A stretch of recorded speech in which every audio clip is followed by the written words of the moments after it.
Now we are live. Hey there, beer tubers. Welcome back to Beer Analysis 101 with your host, Maxwell Starr.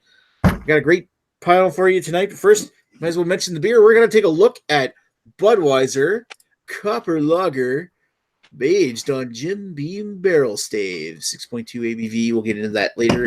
First, we'll introduce the panel that we have with us tonight, and we've got Mr. Ashley Sexton of Sexton Brewing Co., great home brewing YouTube channel. How you doing tonight? I'm doing well, thank you. I appreciate the plug. I haven't had a lot of content lately. I've just been busy with more important things. Getting ready for the well and piss up. The well and piss up, man. It's occupying all my time. Reinforcing the house, putting bars over the windows. Yes. Covering up all the peepholes in your wife's room. Putting up plastic on the walls. Putting a tarp down. I figure setting up candles and a bunch of goat's blood, sort of in a a satanic symbol kind of thing, like if there's some sort of but Paul can't make it this year. Yeah. Anyway. I'm just going to summon Paul to the bottle show. Oh, he'll just come up in a puff of smoke. Sorry. On to the panel. I would think that he'd probably sort of like appear as an apparition, as a blurry figure walking through the backwoods behind your house like a Sasquatch. Anyway, Sasquatch gross jokes. Anyway, next up, of course, we got from the Must Be Destroyed on Site podcast. We got Mr. Lee Russell. How are you doing tonight? Yay! I'm fabulous. How are you, Nicholas? I'm doing okay. He's also from Cape Shit. That's right. What? It's not. It doesn't matter. He does a superhero podcast too. It's on the same channel as his other podcast. Nick, way to be a fan, you jerk. All right. Moving right along to the jerk face himself there, Greg. I'm also preparing for the piss up. Every day I'm putting a layer of lead paint around my penis, and eventually it's going to thicken so much that even Ashley Sexton won't be able to chop it off. Yeah, but you also get a horrible type of cancer in the process. Well, you know what? You take the good with the bad. I got some pretty caustic chemicals, man. They'll burn through anything. Jesus. He's prepared. Yeah. Good, because we don't want to touch it. Anyway. All right. So let's move on to the history of Copper Lager. It really isn't much of a history. As we've already covered Anheuser-Busch in our original Budweiser episode, won't go too deep into their history, but Anheuser-Busch began as the Bavarian brewery in St. Louis, Missouri, opened in 1852 by George Snyder, and was bought out by Eberhard Anheuser in 1860. Adolphus Busch came along shortly after, marrying into Anheuser's family, and began working for Anheuser in the following the Civil War. Adolphus Busch would assume control of the brewery after the death of Anheuser, and would lead the brewery into the 20th century. In November of 2008, Anheuser-Busch was subject to a hostile takeover and merged with Belgian brewing conglomerate InBev, best known for their Stella Artois, and is now known as AB InBev, the world's biggest brewing conglomerate. In August of 2018, Anheuser-Busch announced a collaborative brew with Kentucky bourbon maker Jim Beam, and to celebrate the 85th anniversary of the repeal of prohibition in the United States. The brew, the Copper Lager, is a 6.2% ABV amber lager brewed with two-row barley, aged on real Jim Beam oak staves, created at Budweiser St. Louis Test Brewery by brewmaster Pete Kramer.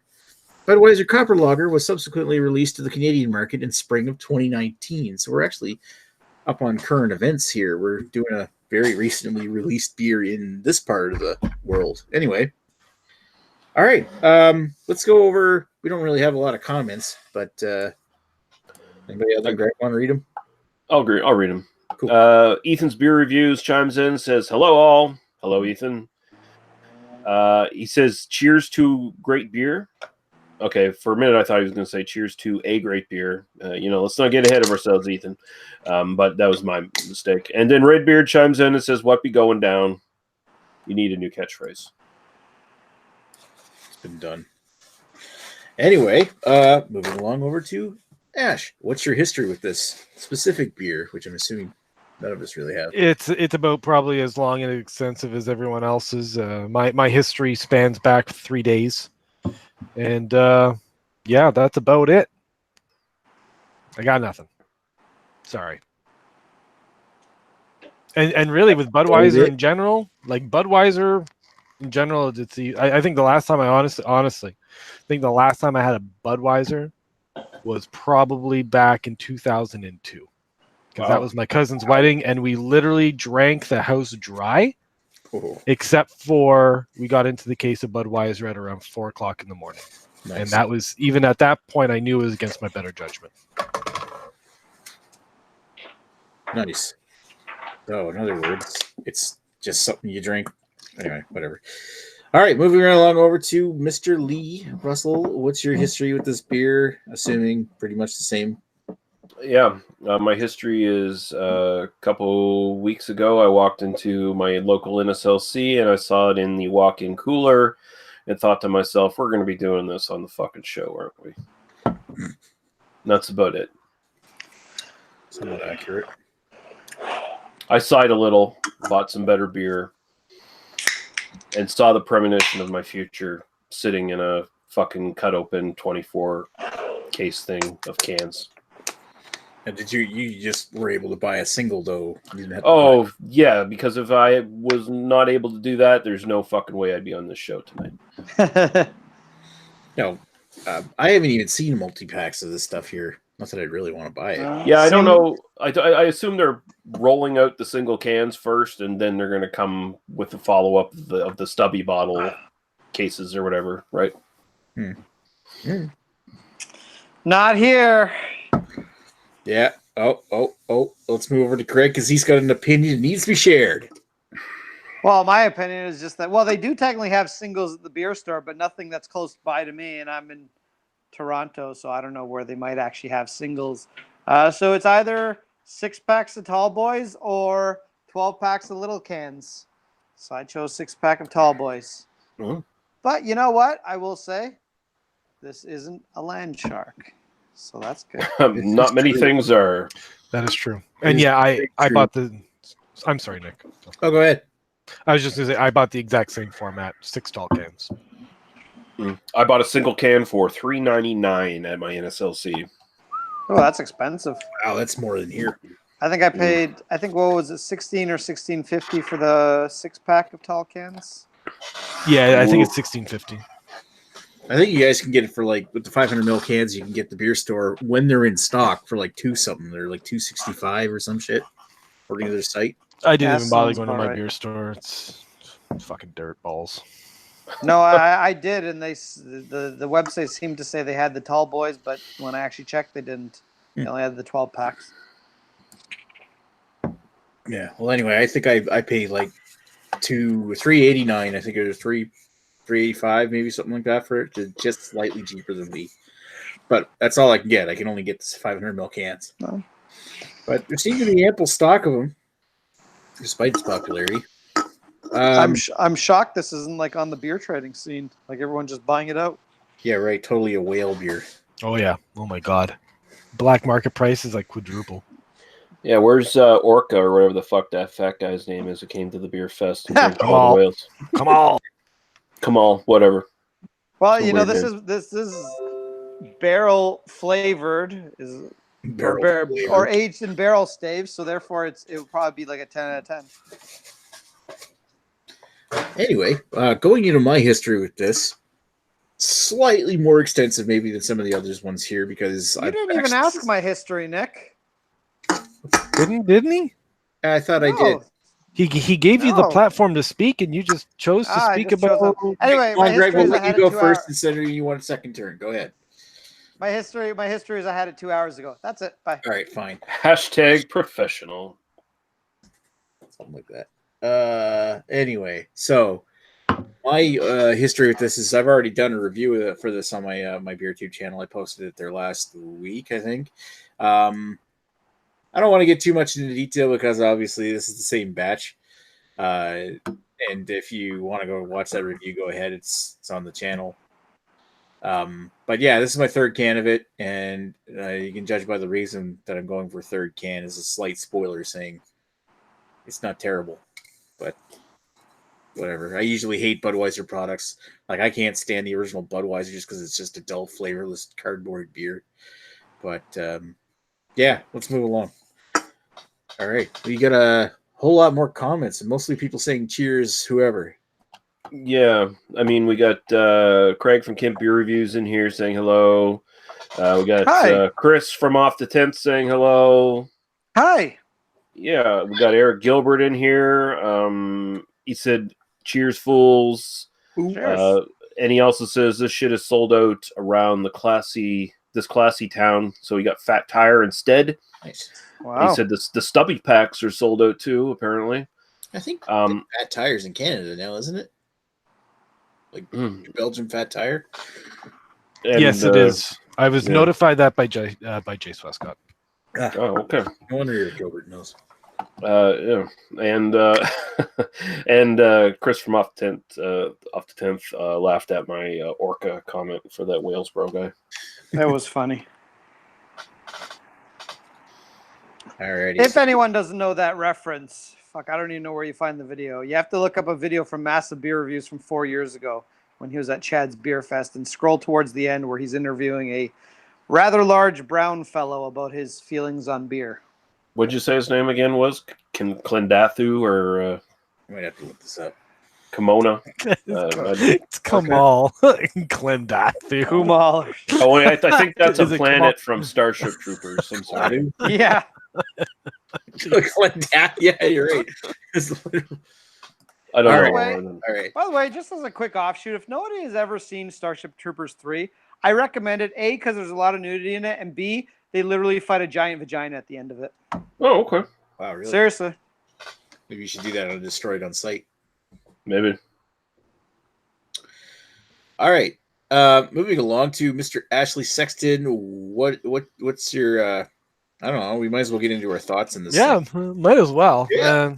So I didn't take any chances with this whatsoever. This is ice cold. So just disclaimer on that one. This one is as cold can be because I just don't trust Budweiser. That said, I'm not really getting much of an aroma to it. I'm sure as it warmed up, I'd probably get something off it. Now, out of the 6-pack I've had, I think I've had 2 leading up to. No, yeah, I've had 2. So this is my 3rd. I still got another 2 in the fridge, and I gave one to Chad. Maybe he'll enjoy it later. I don't know. That's nice of you. It's nice. So first impressions, it poured out really nice. It's got a beautiful color to it.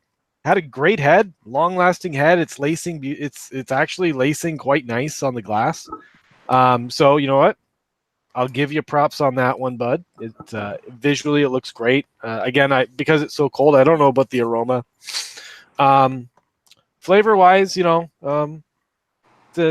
lighter body, caramel, nutty, copper coin, getting some vanilla, some very muted. You can tell that there is that bourbon, the bourbon staves, the influence there, but it's very muted as you sort of would expect from anything that's on such a large scale like this. They're not going to go super bold. The lighter body on it, though, sort of leads me to believe that although they say that this was brewed with 2-row, that it's still heavily adjuncted because it is such a lighter body to it. I'm not picking up any, corn flavors or anything like that, but I'm just sort of putting 2 and 2 together on it. But I mean, and what, I'll give them props for putting out a beer that's 6.2%. It's probably something that's, I don't know. I'm not familiar with any of their iced beers or anything like that. Maybe Glibbert can sort of help us out on that. Or who else was it that really liked the ice beers? Oh, I forget. What was the guy's name from last year? No. There's someone else. Anyways, so, I mean, all in all, if I was to do a blind taste test, I certainly wouldn't say that this is a Budweiser product. But I also wouldn't say that this was, anything super spectacular. I mean, you get good flavors. They're muted though, so it's very approachable. Now on I'm just going to call this a darker lager. Let's just sort of that's how I'm going to rate this as a darker copper lager for style. I'll give it a 7.5. It's, there's nothing wrong with it. It definitely has the body of a lager. But I mean, for personal preference, It's the flavors are muted. It's not super bold. The body is thin. It is what it is. 6.5 for personal preference. And I love, actually, before I forget, I love how they say on the on the can, aged on real barrel staves, because they're automatically assuming that we're just going to assume that they're just faking it out anyways. So they're like, just add artificial flavoring to this. Really, eventually, it's real staves. It's okay, guys, we got it. No, so really, we put real shit in it this time. All right, what did you say it was overall? 6.5 for personal enjoyment. 6.5. All right, cool. Move on to Mr. Lee. Yeah, so Budweiser here have crafted a beer that does not taste like their typical beers. It doesn't taste like their gimmicky shit beers that they come out with just more quickly than fucking Sam Adams comes out with their seasonals. Vaguely. Like this is warmer than Ashley's. I've had it out of the fridge for a while now. So the aroma is actually pretty good on it. Taste is pretty decent as well, I guess, as far as trying to get all the flavors and aroma characteristics out of it.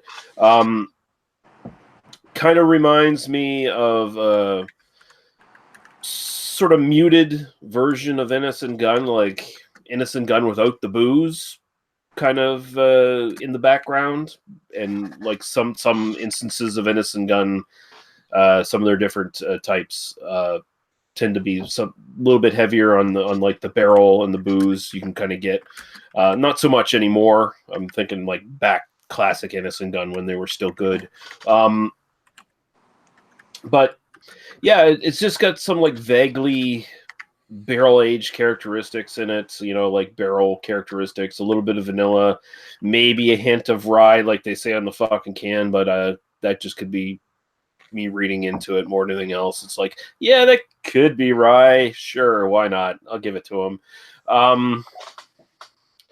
This is fine, I guess. It's my biggest takeaway is that they could have made this exact beer without Jim Beam oak staves, and it probably would have tasted pretty much exactly the same, I think. The sort of Jim Beam thing is the gimmick, really, if you want to call this a gimmick beer.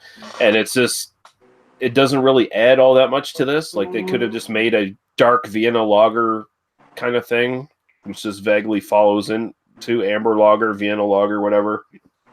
And it would taste pretty much the same. So, but still, style-wise, I'm going to probably, fit it into sort of the dark lager, amber lager thing like Ashley did. And yeah, I'll give it a solid 7, I guess. I mean, it is inoffensive. At the very least, they've managed to finally make a pseudo-craft beer taste like the other sort of pseudo crafts that are out there, or the tourist friendly craft beers out there. Like, this tastes very much like those sort of things. So style wise, yeah, sure, 7, why not? Personal enjoyment, it is a little too sweet, I think. It's not like syrupy sweet or cloying or anything like that, but I think after like a few of them, it would probably start to annoy me a bit. And so personal enjoyment, I'm going to have to sit at about 5.5. All right. ET's fair enough. Well, Mr. Greg, we all will now want to hear your opinion. Everyone's very excited to hear my opinion. Yeah, I'm just putting it out there because usually you get excited and gets your attention when we say we want to hear what you think. I do. I very much appreciate the attention. So this sort of reminds me, to a degree, of older Innocent Guns that were a little bit more flavorful. Now I find Innocent Guns a little bit too watered down. I think somebody already said that, so I'm probably just copying you. But anyway, I'm going to do that. That being said, it's a lot sweeter than an Innocent Gun. So if you drink an Innocent Gun, you're like, I want something a little bit more flavorful, but a lot sweeter. Sorry for the motorcycles going by. Then this is probably the beer for you. You know what? Like, I'm actually rather impressed by this. It's not an amazing beer by any means, but I sort of expected Budweiser to make a much shittier beer than this. that probably tasted like corn and copper, and it actually tastes like a pretty decent Innocent Gun clone. You know, and Innocent Gun is considered one of the premier crafty beers nowadays, at least by sort of people who are new to the craft beer scene.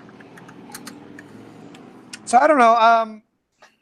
I missed. What are we giving this as a style? Is it like a barrel aged lager? Like, is that a style? Yeah, just a copper lager, amber lager kind of thing. Amber lager. Because if I'm rating as an amber lager, like I don't know, because I don't know is that what we'd rate an Innocent Gun OG as? Well, that's a copper. If you think back to like the original Innocent Gun when they first came out and they actually used barrels, you can say bourbon barrel aged in style. Even though Innocent Gun never really said that. As far as I think most like Ashley was saying before we got into this, they're like Euro export lager or something. They're classified as in most places, but Scottish export. Yeah, whatever. But honestly, I think you kind of want to maybe fit this in the category of like Clancy's Amber Ale or something like that. If you've ever had that, like just a dark lager. No, I mean, Clancy's Amber Ale is an ale, duh. But I mean, dark lager, amber lager, that kind of thing. I haven't, but I get where you're going with this. Well, if I'm rating as an amber lager, I really don't care for amber lagers that are too sweet, which is actually funny because right before this I drank a GLB red leaf lager, and I find that actually way too bitter for a red lager. So I guess maybe a balance is in order. So I guess I'm going to rate this on that style. Whatever, I'm rating it as a barrel-aged lager. I think it's a 6 for that. It's not the best. It's probably not quite as good as an Innocent Gun original now. It's definitely not as good as an Innocent Gun original back in the day when it was really good. But it probably is better than some Innocent Gun products that have come out in the last few years. And I will say, as this beer warms up, which mine is sort of warming up now, you definitely get the copper penny taste. Still too sweet, though. My own personal enjoyment, I'm just going to go with a 6 as well. It's like, no, you know what? 6.5. It's just because I'm impressed that it's a Budweiser and it's actually not bad. Because it's not bad. I don't really. I just wish it wasn't so sweet. If they could just, honestly, I think if this came out at 5% and it was a bit watered down, I think I'd actually like it more, because I just think it's just too sweet, and that the sweetness actually builds, and I don't like sweetness in my beer, and that's really the only thing to me holding this back. Because I'm actually rather impressed by this, but that may just be because my expectations were low. They're so low, you can only go up. You look at the brand name Budweiser, and you don't really have high expectations when it comes to a flavor. Yeah. So, what did you say your overall was, Rick? Let's give it a 6.5. Why not? Right. On the low end of good. Yeah, and you know what? This is I had one when I got home, and it sort of tailed into this one. So this is my second, and yeah, two's you're 2 and done. Like a 3 to get. I didn't mention the sweetness, but now that you guys have mentioned it, yeah, like after the second one, like yeah, the sweetness is really starting to build up on it. It does build. If I had rated the one I had 2 hours ago, I probably would have scored it a 7. But the sweetness builds even after a little bit of time. It's not so much that it's cloying; it's just you wouldn't want to drink too many of these in a sitting. Yeah, this is hangover fucking fuel right here. Yeah, I'm in agreement with Greg. If they could actually dial this back a little bit, like just get that sweetness down, this is actually something I might consider buying again. Yeah, you're looking for, like, usually when somebody thinks Budweiser, it's something you could buy a 2-4 of and just drink in the night, right? Yeah. That kind of, you wouldn't be able to do that with this. No. Because you go into pancreatic shock. It's just, you know, all that sweet. Well, hold on. We've already given the beer rating, to be fair. So now we're going to do the whiskey thing. We're going to add some water to it. Yeah, well, I haven't done my rating yet.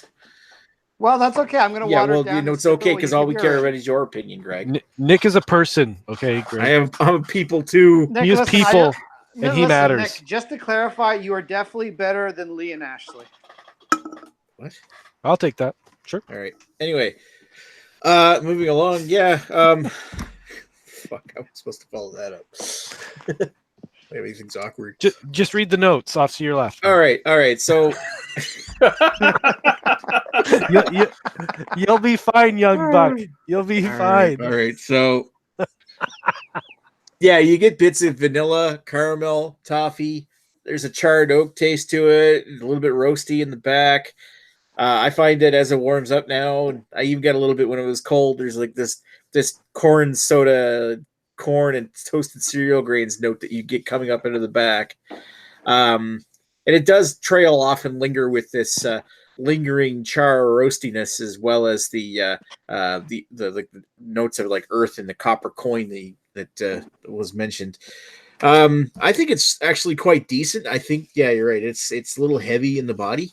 That's not exactly something I really was expecting to get from a Budweiser. I find the body is something a bit not heavy so much as it's like on the medium side, and it really keeps this thing from being super sessionable like Budweiser tends to be. But in this case, I being someone who usually will buy one of something or a couple of something and drink those and then move to something else, this is perfectly serviceable. If it was the only thing at the bar to drink, then I would drink this. But as I mentioned already, I wouldn't want to drink 12 of these in one night. It would just be too much. It would just I think I like it, and as far as I'm concerned, this is probably the best tasting Budweiser I've ever had. But that's not really saying much because I'm not a huge fan of Budweiser. I hate Budweiser. So I mean, for overall, if you were to call this an amber lager, I keep thinking of it as like a Vienna lager kind of thing. It's a little on the maltier side.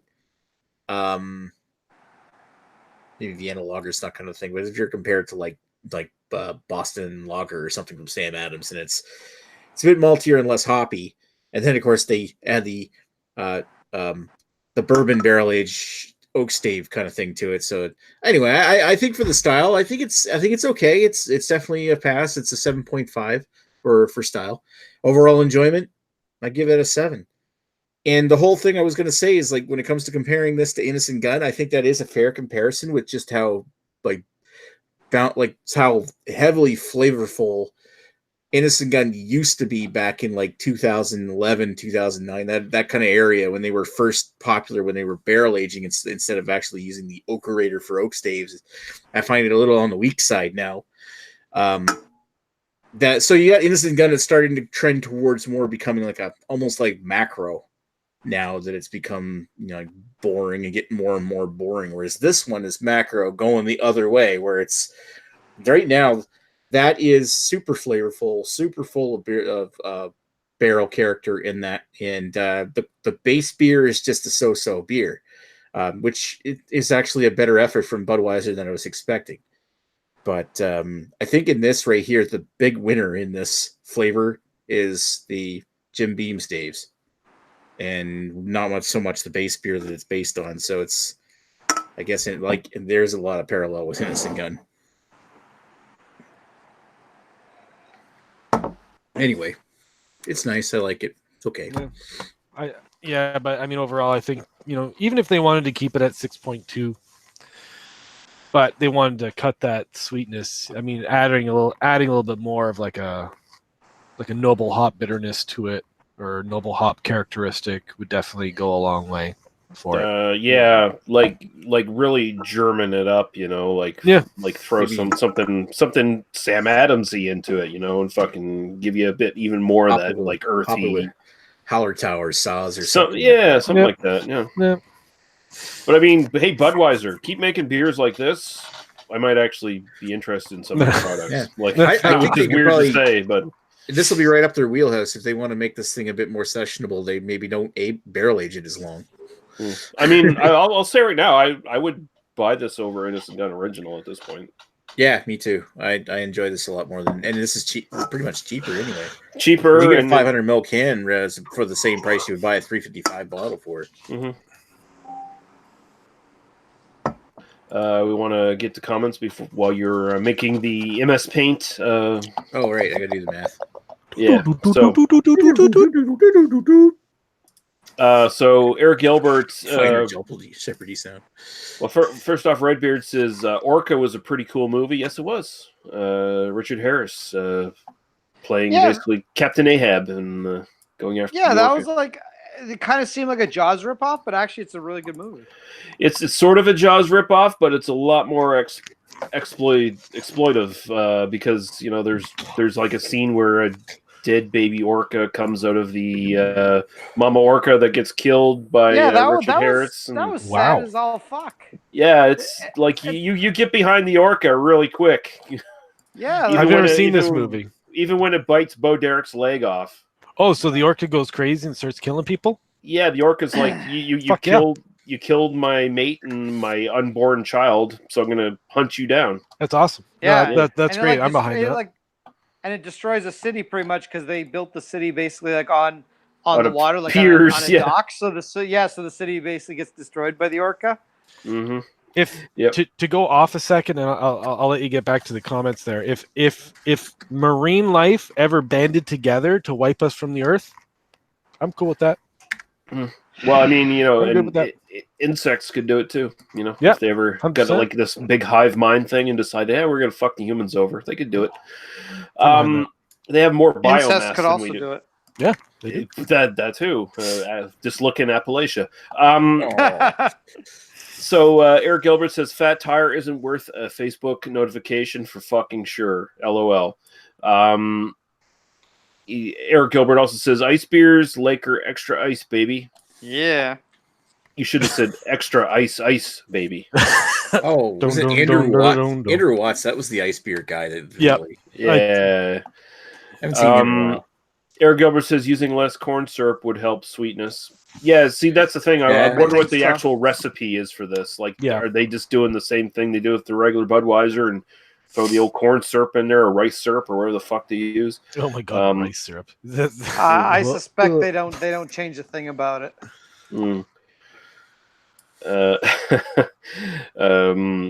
Sexton Brewing doing some math here, doing some detective work.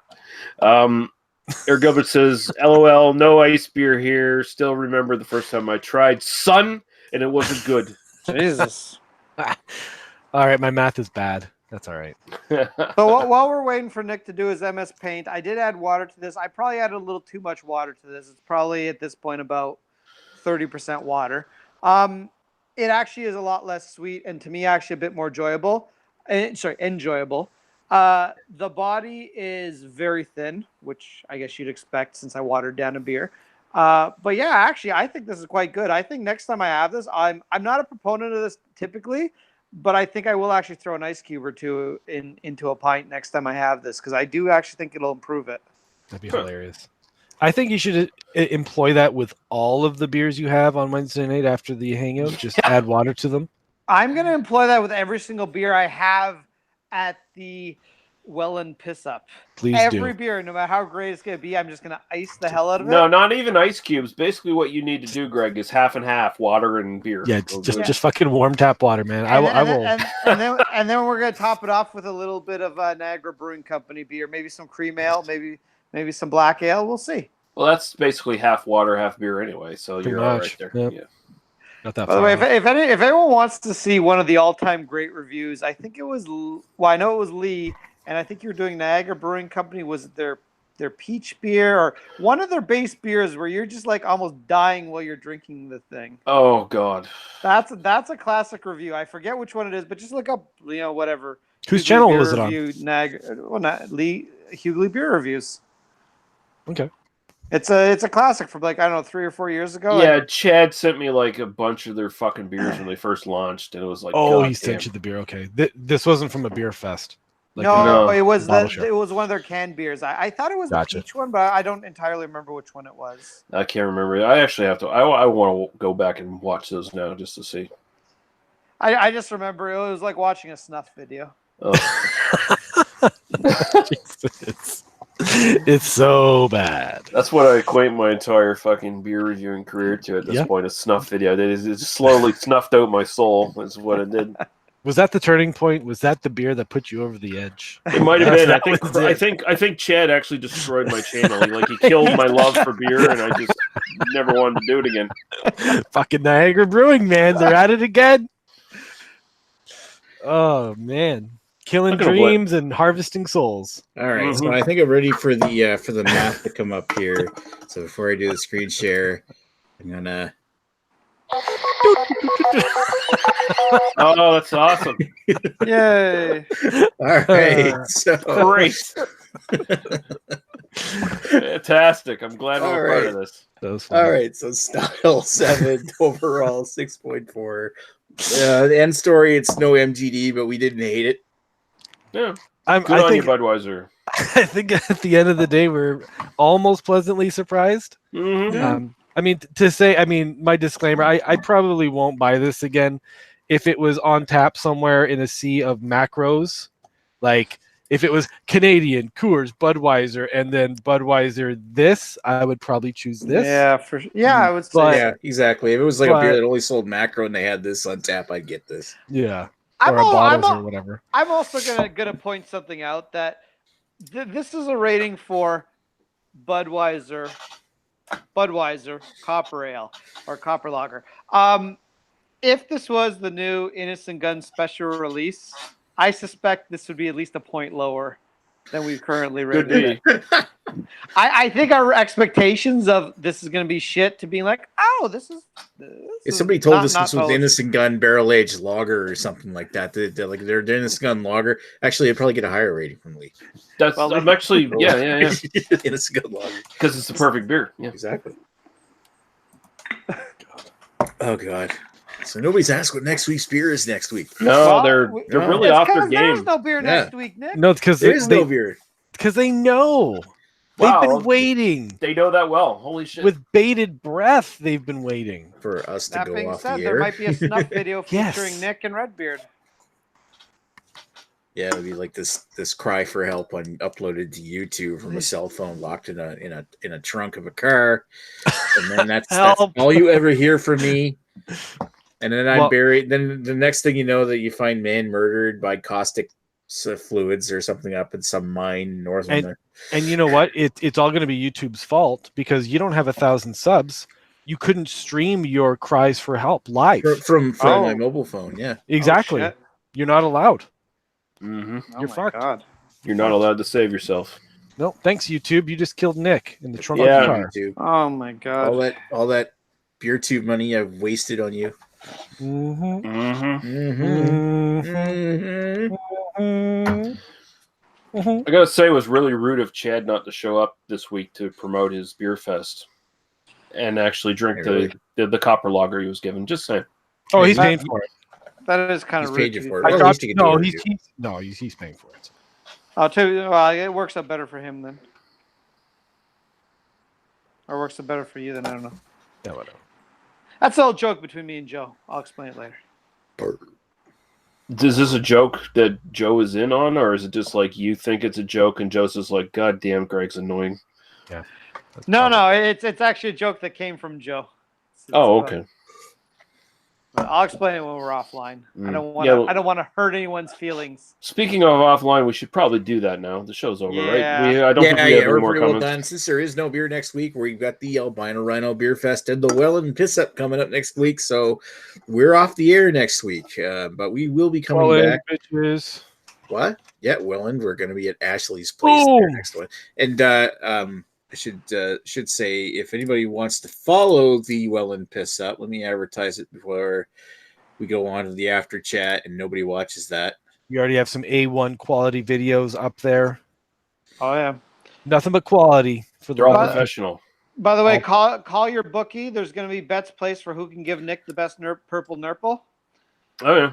Anyway, so there you go. So there's the Welland Piss Up channel. It's only got 15 subscribers now. Go over and subscribe to it. That's more than my channel. Because I know. You got to actually upload some content, Greg.